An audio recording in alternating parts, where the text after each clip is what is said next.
ဘုန်းတို့6မိနစ်လောက်တရားထိုင်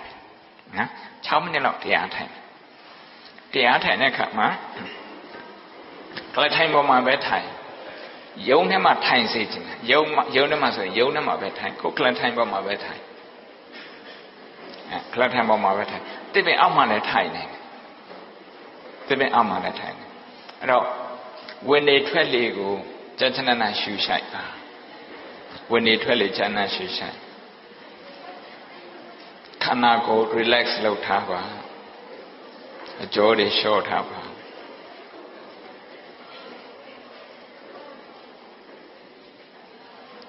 slow and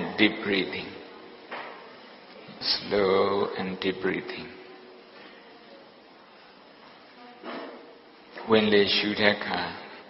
တစ်ကနေ9ထိရှိလိုက်ပါဝင်လေတစ်ချက်ကိုတစ်ကနေ9ထိရှိလိုက်ပါဖြည်းဖြည်းသာသာအသက်ရှူပါ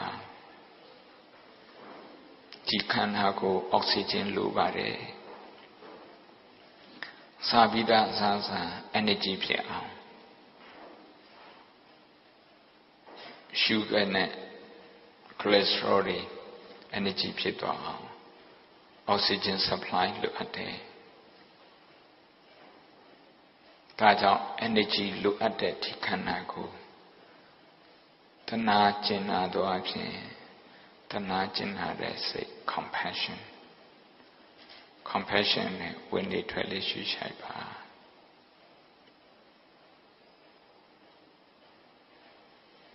ထွက်လေလည်းပဲညင်သာစွာရှုထုတ်ပါ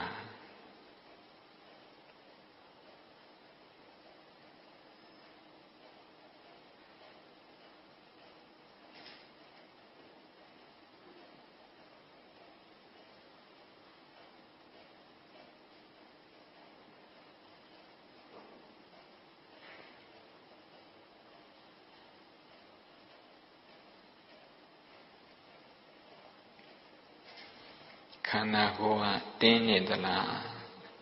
တစ်ချက်လောက်သတိလေးထားပြီးတော့ကြည်ပါပါပြင်ကကြွက်သားတွေတင်းနေသလားနှဖူးကကြွက်သားတွေတင်းနေသလားမေးစီကကြွက်သားတွေတင်းနေသလားတင်းနေတယ်ဆိုရင်တင်းနေတဲ့ကြွက်သားတွေနဲ့သွားရမဖြစ်နဲ့ fight မလုပ်နဲ့သူတို့ကိုခယုဏစိတ်နဲ့ကြည်ပေးပါပင်မနေတဲ့သားလေးကိုတူကြည့်တော့သားလေးကိုကြည်တယ်မိခင်ရဲ့စိတ်ထားမျိုးနဲ့ကြည်ပေးပါပင်မနေတဲ့သားလေးကိုမိခင်က fight မလုပ်ဘူးအပြစ်မတင်ဘူးနောက်တစ်ခုကတော့ထွက်မပြေးဘူးတဲ့ flight မလုပ်ဘူး no fight or flight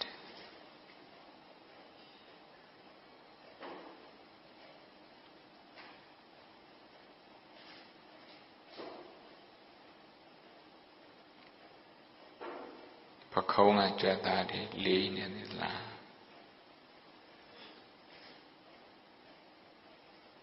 လက်မောင်းတွေလက်ဖွားတွေလေးလံနေသလားလေးလံနေဆိုရင်ကယုဏစိတ် compassion စိတ်နဲ့ကြည်ပေးပါတနာကျင်နာတဲ့စိတ်နဲ့ကြည်ပေးပါလေလူမရှိနဲ့သွားပြီးတော့လည်းရံမဖြစ်နဲ့ဝင်လေထွက်လေချမ်းချမ်းသာသာရှုရှိုက်ပါ slow and deep breathing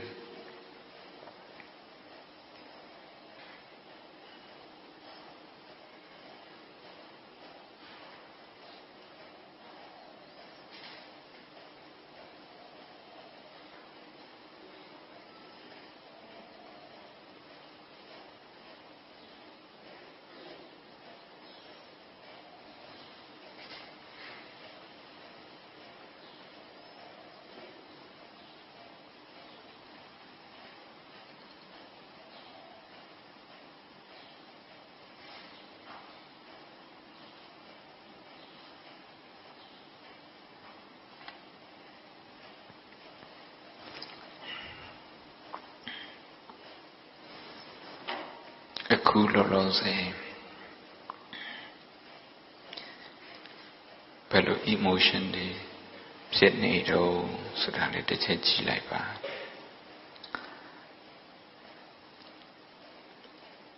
လုပ်ရမယ့်အလုပ်တစ်ခုခုအတွက် anxiety ဖြစ်နေသလားစိတ်ဆိုးရင်းနေသလားဖြစ်တဲ့ဆိုရင် anxiety ဖြစ်နေတယ် anxiety ဖြစ်နေတယ်ဖြည်းတတ်လေးအဲ့ဒီလို register လုပ်လိုက်ပါအတိမတ်ပြုလိုက်ပါလက်ခံလိုက်ပါ accept it anxiety ကိုကြည့်ပြီးတော့ anxiety ဖြစ်နေတယ် anxiety ဖြစ်နေတဲ့မိမိရဲ့စိတ်ကိုပြန်ပြီးတော့တနာပါ anxiety ကိုလည်းပဲတနာကျင်တဲ့စိတ်နဲ့ကြည့်ပေးပါအန္တရာယ်ရှိနေတဲ့ထင်လို့စိတ်မသိတဲ့စိတ် subconscious mind မသိစိတ်ကတတ်လှမ်းနေတာ signal တွေပေးနေတာအဲ့ဒါကို anxiety လို့ခေါ်တယ်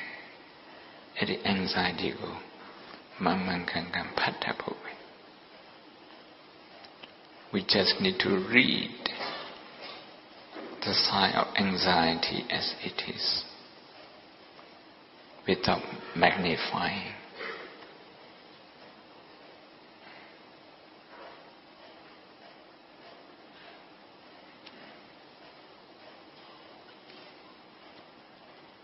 စာငွေဝင်နီးလို့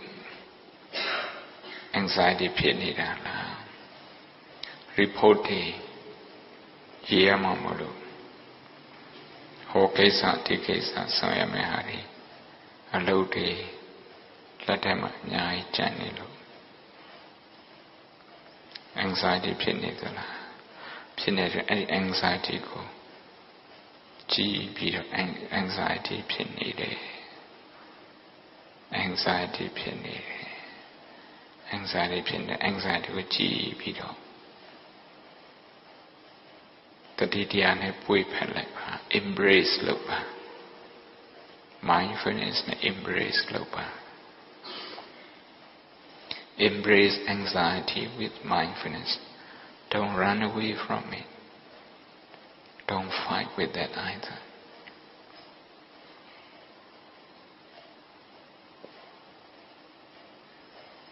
slow and deep breathing slow and deep breathing slow and deep breathing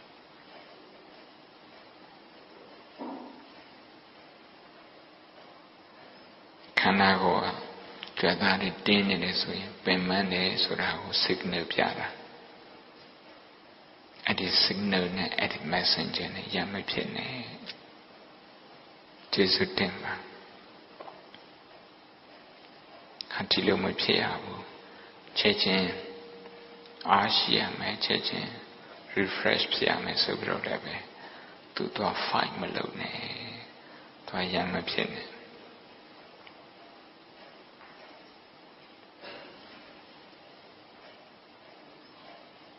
ဝင်လေထွက်လေချက်ချင်းနဲ့ရှိရှိပါ slow and deep breathing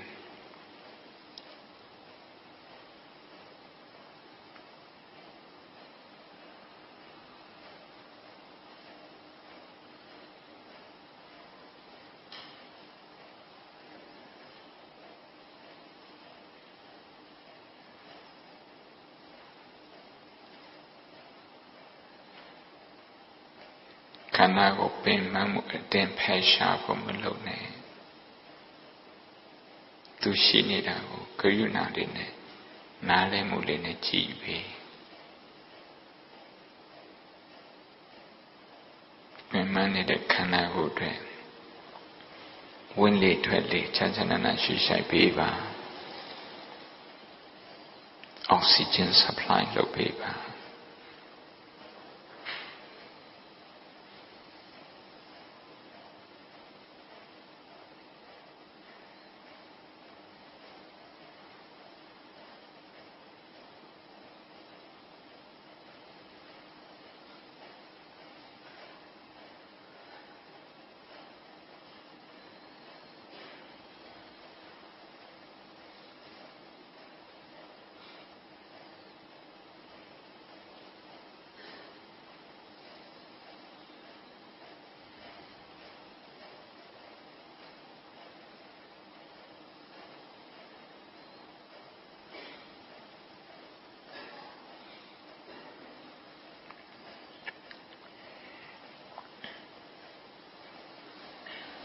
စီဝေးတွေတက်ရတယ်ဆိုရင်လည်းနောက်ဆုံးတက်ခဲ့တဲ့စီဝေးတွေမှာဘယ်လို emotion တွေရှိခဲ့တော့စိုးရင်စိတ်တွေလားတင်မာမှုတွေလား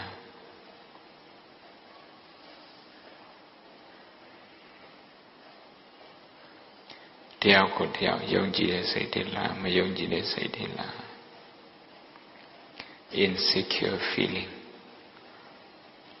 insecure feeling စိတ်ထဲမှာမလုံးမချုံဖြစ်တဲ့စိတ်တွေလားအဲ့ဒီ emotion တွေကိုပြန်ကြည့်ပါ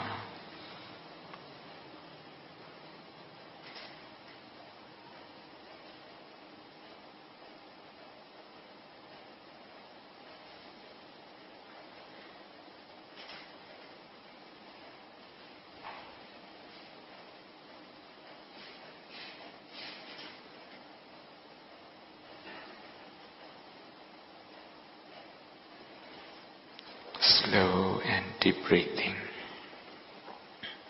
ဝင်နေထွက်လေးစီပြန်လာပါ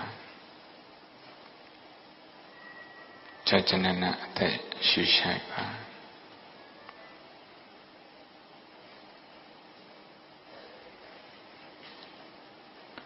အသက်ရှူတဲ့ဝမ်းပိုင်းနဲ့ရှူနိုင်တယ်မဟာစီနီးကလို့ဖောင်းနေပိတ်တယ်အဲ့ပုံစံလေးနဲ့ရှူရှိုက်ရင် physiotherapist တွေတည်တဲ့အတိုင်း pain ကိုလည်းပဲပို့ပြီးတော့ manage လုပ်နိုင်တယ် stress level လည်းပို့ပြီးတော့ manage လုပ်နိုင်တယ်